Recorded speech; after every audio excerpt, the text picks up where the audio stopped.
It is February 4th, 2021, lesson 97. I am spirit. So, we're getting to the point that we know what we are, okay? And in the prior video, we introduced the idea of having full belief, okay? So, this allows us to have no doubt in our mind to unconditionally love ourselves. So, love is either flowing through me unequivocally or it's not. It's either turned on with the current or it's not. It's not connected to source. Just like light, okay? Darkness is not the opposite, it's the absence of it. So we're doing the believing and seeing so we can readily continue to see the parts that we don't love. So this happened recently to me where I was just feeling very lonely. And it's not that I was feeling lonely on top of my good happiness, is that it was already there. So I was shining light on the shadow, right? The parts that I had repressed, ignored, and now I am seeing where I was limited from, okay? Because now I'm deepening my awareness. And why is this important? Because for me to unconditionally love myself, I have to love all of me with the same intensity that I love the good parts of me. Just like when I unconditionally love someone, I have to unconditionally love a stranger the same way that I love a loved one or my parents or my family, okay? It can't be discerning. It can't be discriminatory. It has to be unconditional. So introducing the idea of believing fully to have no doubts, we also have to understand there's a difference between believing something works and knowing something works. And that is the small percentage of doubts that is the difference between the two. Words can only describe so much of our experience when it comes to truth and love. So that's why we have to let go of these misconceptions of what that is. Because as I teach my guys, we're going through the process of thinking and feeling and being, right? So they have to get acquainted and very comfortable with trusting their feelings, trusting their gut, trusting their instinct. And if your instinct is something that has been somewhat of an enemy, your subconscious mind is going to try to preserve itself by seeking things that preserves that identity, okay? And that's why it's very important to learn to control your mind, not let your mind control you. So as I'm learning, right, I'm teaching and learning twice because I'm deepening my own awareness as I'm learning where I've been limited, okay? And that's not something of a lack within myself. It is knowing a lack within myself, but it's more of an expansion of who I am and being more open to the knowledge that is being readily given to me, which is opening me up to the world, basically. So the best way I know how to describe this is jiu-jitsu, right? So I started getting back into jiu-jitsu, and my coach is really, really cool, right? He has like 4 different black belts. He's just a very humble guy, okay? And he teaches from being. And there's something to say about this that's very similar to spiritual masters, where, you know, people will travel across the world to meet these individuals because of the grace of the guru, the benedict of the saint, which is the aura that they're giving, the energy that they're giving raises your own. It's almost like a thermostat, and you put 2 different temperatures together and it will average out. So of course it's going to raise your vibration. And it's very similar to kids when they model, right, or they play, they learn unconsciously, subliminally, or subconsciously. They get all the information and they soak it up like a sponge. So as we're letting go of these old misconceptions, right, we have to know, if no one ever gave a shit about you, would you be okay? Right? Because there's a difference between, once again, believing that you'll be okay and knowing that you'll be okay. And that is the difference between loving yourself fully and loving yourself unconditionally.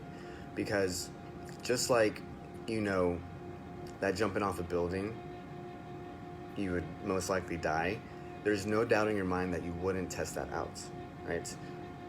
You wouldn't test that out, that you would test that out, right? Why? Because you know it deep in your core. And why would you do anything different than the way that you would love yourself, okay? The same matter that you don't even fathom Entertaining the thought of playing off the ledge of a building is the same manner you should never guess whether you love yourself if you know you do. That's an insult. Why would you doubt? Okay? And yet we do, because we're unloving and unkind, and we displace that and project that on the world. So when you start out in life, you love, and you're loving your life, no matter the life situation or circumstances, you are always provided an opportunity to love even more and deeper. So every moment is designed for the evolution of your consciousness. It means that you are able to love even deeper, even in your suffering. Okay? You cheat yourself when you shy away and hide, numb, and flee.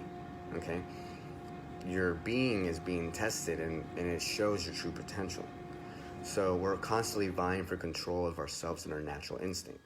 Now, I believe that we confuse the concept of joy and misery with the idea of pleasure and pain. Misery can be known as suffering too, right? And the opposite of suffering is surrender. So think about that. So just like the Dalai Lama said, pain is inevitable, suffering is optional, okay? And I believe that you cannot know pleasure if you do not know pain, which is the same thing as you cannot know joy if you do not know suffering, right? You have to have the contrast. You can't know what white is if you don't know what black is. So when we're looking at, perhaps the idea of ignorance is bliss, I think that's true if one is being ignorant to avoid pain. Because I think that true knowledge, true understanding is bliss, because you cannot unlearn what you know. And I think it's impossible to have someone not have that without inflicting some form of harm or damage to yourself. So let's look at Alan Watts, right? Alan Watts once said that there's a price to be paid for every increase in consciousness. We cannot be more sensitive to pleasure without being more sensitive to pain.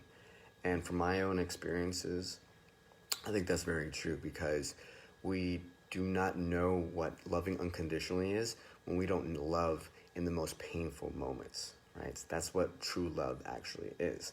And I think being able to see how people misconceive that by having the tolerance of pain, right, to experience more pleasure, is a misconception, okay? Malcolm X once said that which we hate, we eventually tolerate, right? Speaking on how people stay average because of their lack of honesty with their own life situation. So I think there's a lack of truth within ourselves when we're looking at things, especially when we are painful. We shy away from those, or we hide those in our shadow, discouraging, ignoring them, right? Because tolerance is a continuous sensation, right? It's satisfying. And as humans, because of our pain-pleasure principle, we're never satisfied, right? So how much do you need, let's say for alcohol, to drink more or less, right? How much do you need to feel pleasure? How much do you need to feel pain? So first we need to be honest with ourselves, tell ourselves the truth that we're not satisfied, and we're reflecting that within our actions.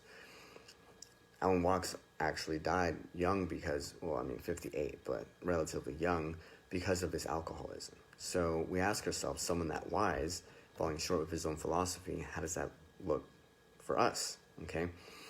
Was he honest with the limitations? Maybe. He was human, lived as happily as he could. He knew he was prone to error, right? What makes the difference to me is what we grow to hate, right? What we hate, we eventually tolerate. Maybe he started out because of pleasure, right? He was drinking because he liked it. Or maybe because he was feeling pain. Maybe he continued because he wanted to feel more pleasure, or maybe avoid pain, right? And maybe he wanted to do this because the artist that truly suffers his stuff is the best. Aldous Huxley, right? He once said, can an artist do anything if he's happy? Would he ever want to do anything? What is art after all but a protest against the horrible inclemency of life? So maybe Watts was too smart for his own good. Maybe he loved his life, good and bad. Pain was part of life. And the more we allow ourselves to be vulnerable, the more we open ourselves up to pain. Okay, so in essence, the more we open up ourselves to life, experiencing knowledge, the higher the possibilities are of experiencing pain. The more we know, the more we, ignorance is bliss. But again, we are no greater than what we have not experienced. So if we are deliberately seeking truth, then we see that seeking is pain. Okay, so if we are opening ourselves to truth, then of course we break the break open. So sometimes painful things can teach us lessons that we didn't know we needed to know. So what is it that we're seeking? Are we seeking truth? Or are we seeking the truth about ourselves, others, life? You cannot know yourself if you do not know what you're not. I am spirit. Just like you cannot know what pleasure is without knowing pain and joy without suffering, as aforementioned. All we have is ourselves. Everything else is borrowed, right? Our parents, our lives, this body. Only we can experience the way that we experience them, right? Only we can experience what it feels like to succeed like us, lose loved ones like us, suffer like us, love like us, right? It's the constant, independent variable is us. Did Watts know this? Maybe. So why would he deliberately put himself in a position to suffer consciously or maybe even unconsciously when he may have known the truth of the inevitable death of his habits would bring? Eckhart Tolle says, no one chooses to suffer. Pain is inevitable, suffering is a choice. Okay, choice, in the words of Eckhart Tolle, is a high degree of consciousness. It starts when you disidentify from the mind and its conditioned patterns. Remember that, okay? Nobody chooses dysfunction, conflict, or pain. Nobody chooses insanity. They happen because there's not enough presence in you to dissolve the past, not enough light to dispel the darkness. So just like me, I was shining light on the parts that I didn't love myself unconditionally. You're no greater than that which you have not experienced, just as you're not culpable to the degree of your awareness. So if you didn't know any better, you can't blame him, just like a baby. Maybe he needed something that required the sacrifice of such habits. Sometimes people need tragedies to completely change their lives, which is okay, right? The idea that attachments are the root of all suffering is that we're not aware of our aversions sometimes, right? The things that is on the other side of the coin. We have to become of our not wanting it to let go of our not wanting it, which is another sophisticated program adopted or created by our instinct to survive. Maybe it preserves our identity. Watts, the philosopher that drowned in his philosophy. Maybe that was the way he knew how to have others love him. Concerned for his well-being, he didn't learn how to love himself unconditionally, so he found others to do that for. So if you ask me, I don't think he actually did. Now, I love him unconditionally because I love his philosophy, but you can see it.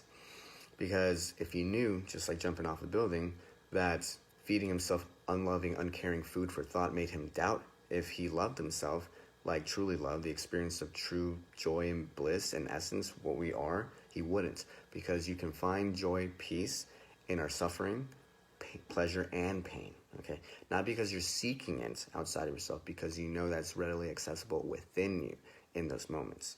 So Melanie Tonya Evans once said, "You already are what you seek. It's only your traumas keeping you separated from it. What you seek is seeking you. Your soul doesn't get it wrong." I wholeheartedly believe this. So we look at, again, the spiritual master Nisargadatta Maharaj, right, who smoked and ate meat, taboo in most spiritual practices. But his response was that our world of desires and fulfillments was not the world that he resided. It wasn't possible to be wholly conceivable to him because that idea that I am the body state of mind is responsible for I see you smoking idea. We believe it's a shameful act only because how we see the world, so are we. So when we're seeing these habits, do you drink or smoke in spirits? Or do you drink and smoke out of shame, need, and want? Okay? If we truly, unconditionally, unequivocally love ourselves, it wouldn't matter what others thought or said about us, right? We know truth. I am spirit.